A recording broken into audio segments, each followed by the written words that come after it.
আচ্ছা, চলো জাহাঙ্গীরনগর ডি ইউনিটের জন্য আমরা আরেকটা শর্টকাট শিখব, ঠিক আছে? এখানে একটা প্রশ্ন আছে, তোমরা দেখতে পাবা ক্লটিং ফ্যাক্টর 9 কোনটি? এখন ক্লটিং ফ্যাক্টর কি, অর্থাৎ রক্ত জমাট বাঁধার জন্য যে ফ্যাক্টরগুলো কাজ করে, এখানে তোমার মেজর ফ্যাক্টর হচ্ছে 4টা। এখন এই 4টি মেজর ফ্যাক্টর কয়টি? এই 4টি মেজর ফ্যাক্টর, ঠিক আছে? এই 4টি মেজর ফ্যাক্টর এখন আমাদের কি করতে হবে? মনে রাখার একটা আমরা কৌশল শিখব, ঠিক আছে?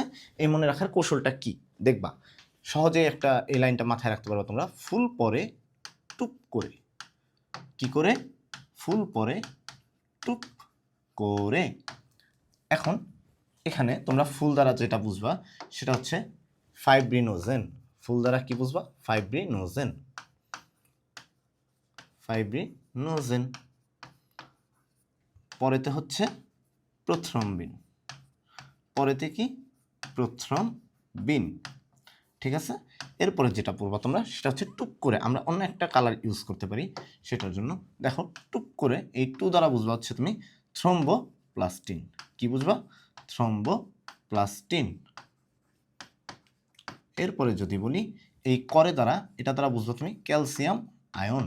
অর্থাৎ এই 4টা হচ্ছে আমার ব্লাড ক্লটিং ফ্যাক্টর। যদিও ফ্যাক্টর আছে 13টা, এর মধ্যে এই হচ্ছে মেজর 4টা। তোমার অপশনে কি আছে? কোনটি ক্লটিং ফ্যাক্টর নয়? ফাইব্রিনোজেন, ওইখানে আছে ফাইব্রিনোজেন। প্রথ্রম্বিন আছে, অ্যালবুমিন নেই। থ্রম্বোপ্লাস্টিন আছে, তার মানে তোমার কোনটা নয়? ক্লটিং ফ্যাক্টর নয় হচ্ছে অ্যালবুমিন। এই ছিল আমাদের ছোট্ট শর্টকাট।